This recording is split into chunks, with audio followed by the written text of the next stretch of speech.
Let me show you what turned my life every way but loose. Mr. Schoaf dropped this idea on me, changed me completely. Setting goals. Here's what can easily happen if you don't set goals. It's easy to let life deteriorate into making a living instead of designing a life. And we all have a choice. Make a living or design a life. It's easy to get trapped by economic necessity and settle for existence rather than substance. That's easy.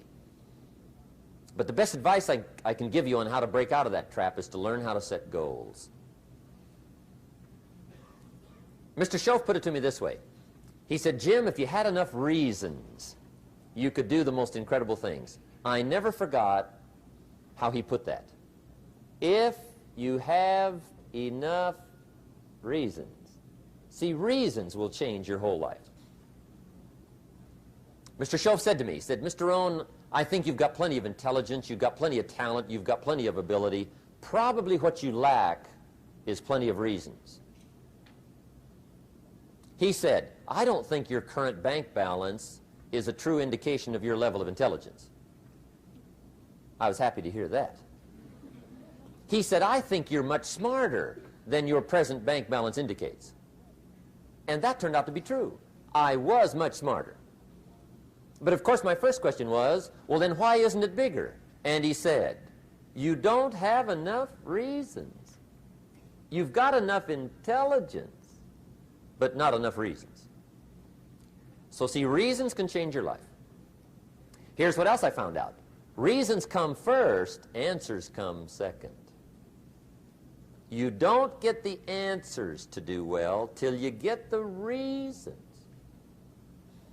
Life has a mysterious way of hanging on to all the answers and only gives them up to the people that are inspired by reasons. So reasons make the difference in how your life works out. Now, what are some of the reasons for doing well? Let's go through a quick list called Reasons for Doing Well. First is personal reasons. Some people do well for recognition. Some people do well for respect. Some people do well for the way it makes them feel. They love the feeling of being a winner. Those are good reasons. I have some millionaire friends that keep working 10, 12 hours a day, making more millions. And it's not because they need the money. It's because they need the joy and the satisfaction and the pleasure that comes from being a constant winner. And see, it's not just the money anyway. It's the journey, not the money. Once in a while somebody says to me, boy, if I had $1 million, I'd never work another day in my life. That's probably why the good Lord sees to it they don't get their million, right? They'd quit. They'd quit. Okay. Next is family reasons. Some people do extremely well for other people, and that's powerful. Human beings can greatly affect each other. Sometimes we will do things for somebody else we will not do for ourselves. We're made that way. I met a man one time who said, Mr. ROHN, to do all the things I want to do with my family around the world, he said, I got to have at least $250,000 a year. I thought, incredible. Could a guy's family affect him that much?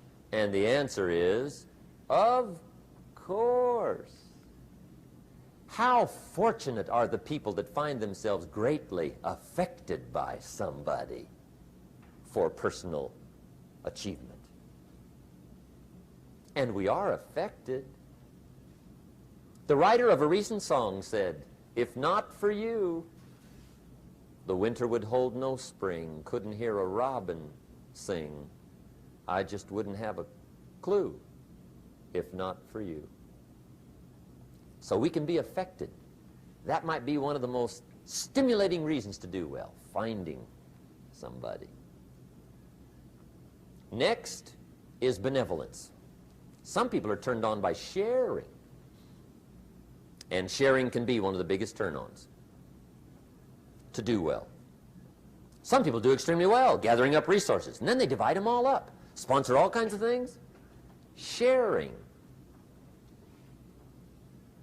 When Andrew Carnegie died, the wee little Scotsman that built the big steel industry, when he died, they opened up his desk, and in one of the desk drawers, they found a slip of paper. On that piece of paper, Mr. Carnegie had written his goal for his life, and he wrote it when he was in his 20s.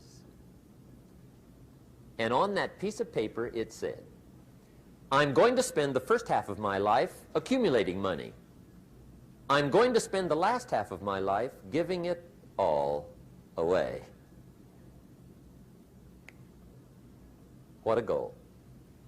He got so inspired by that goal that the first half of his life, he accumulated $450 million. And the last half of his life, he gave it all away. Good question tonight. What's got you turned on? What's got you bombed out of sight to get up early and stay up late and hit it all day? Next question. What's got you turned off? When I found the answers to those two questions, my life exploded into change. I finally found out what had me turned off, and I got that cured. And then I got me a long enough list of reasons to turn me on. And once the lights went on for me, age 25, they've never gone out. I've fallen out of the sky a few times, but I've never lost that drive to make something unique out of my life. See, reasons altered my whole life.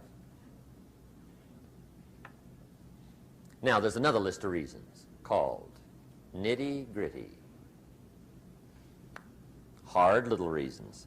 Sometimes those little reasons are the most powerful reasons that can change your life. Sometimes it doesn't take much. I now carry several $100s in my money clip. It's only a few $100s, but it was one of those reasons turned my life around. Just before I met Mr. Schoaf, I heard a knock at the door. I go to the door, and there's a little girl standing there about this tall selling Girl Scout cookies.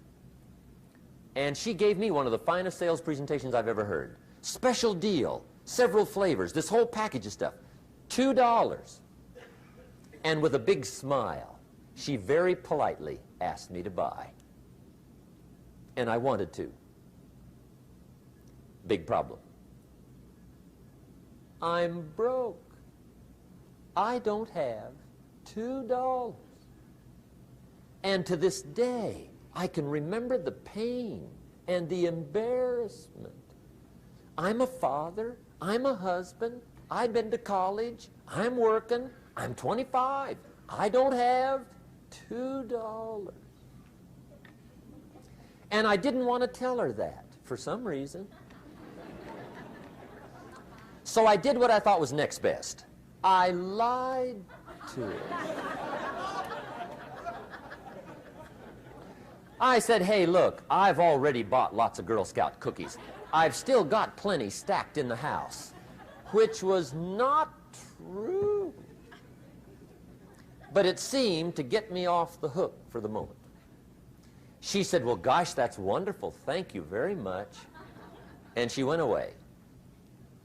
When she left, I closed the door, and that was the day I said to myself, I don't want to live like this anymore. I've had it with lying, and I've had it with being broke. I'm never going to let this happen to me ever again. I promised that day I would work as hard as possible and would always carry plenty. It took me a little while, but now I do. It was one of those reasons. And I guess I carry plenty for two reasons. One is the way it makes me feel, but also in case I bump into another Girl Scout selling cookies. Right? I'm ready.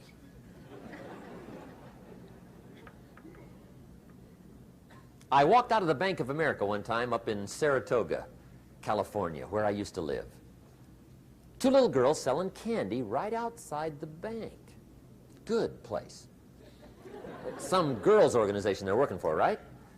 I come walking out of the bank. This first little girl walks up to me. She said, "Mister, would you like to buy some candy?" I said, "I probably would." "What kind is it?" She said, "It's almond roca." I said, "My gosh, that's my favorite." She said, "Wonderful." I said, "How much is it?" She said, "It's just $2. I thought, incredible. I said, "How many boxes of that candy have you got?" She said, 5. And her little friend was standing there. She was selling candy too. I said, "How many boxes have you got?" She said, "I've got 4. I said, "That's 9. I'll take them all." They said, "Really?"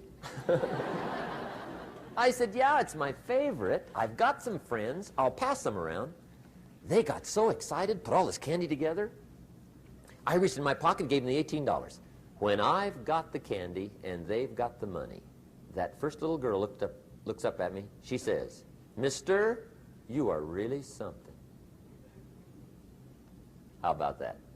Can you imagine only spending $18 and have somebody look at you in the face and say, "You are really something"? Now you know why I carry heavy, right? I'm not going to miss anymore. It was just one of those reasons. Helped to change my life. One of my nitty-gritty reasons was budget finance. Budget finance used to grind my soul. Way back in those early days, I had fallen for one of those consolidation loans, where you take all your little hard-to-pay bills, put them into one big impossible-to-pay bill, right?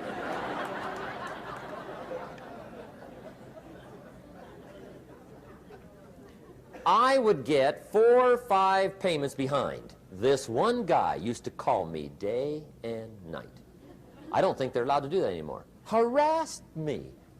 Threatened to run me in front of the judge. Threatened to ruin my credit.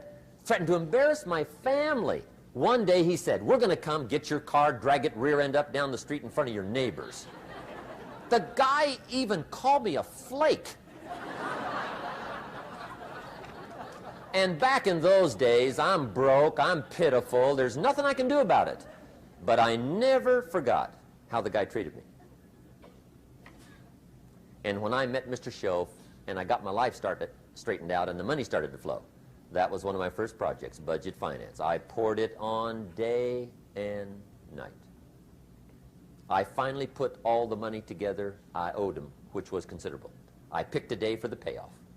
And when the payoff day came, I put the money in small bills in a big briefcase. And I walked into the budget finance office on Wilshire Boulevard in Los Angeles. The guy who harassed me so often, his desk was about 3 back. I walked right up to his desk, startled him. He wondered what I was doing there. It was the first time I'd been there since I'd borrowed the money, right? Without saying a word, I opened up this briefcase, dumped this pile of money all over his desk. I said, "Count it. It's all there. I will never be back." And I turned around and stormed out. Now, that might not be noble, but if you haven't tried it, you've got to one time.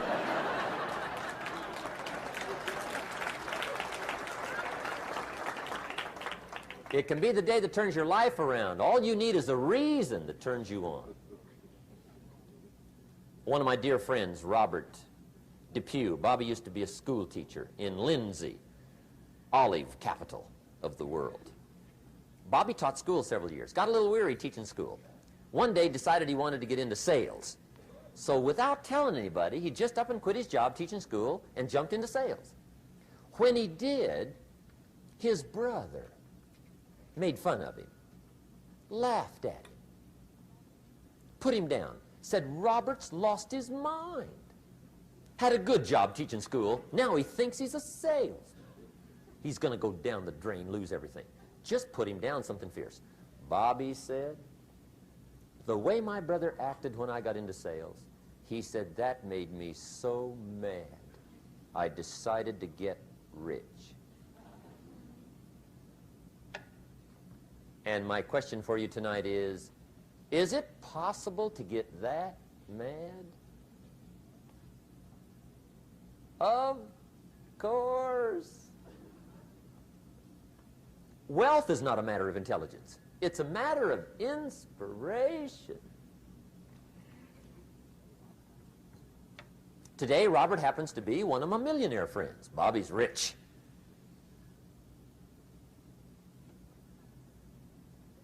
Frank Sinatra said one time, the best revenge is massive success.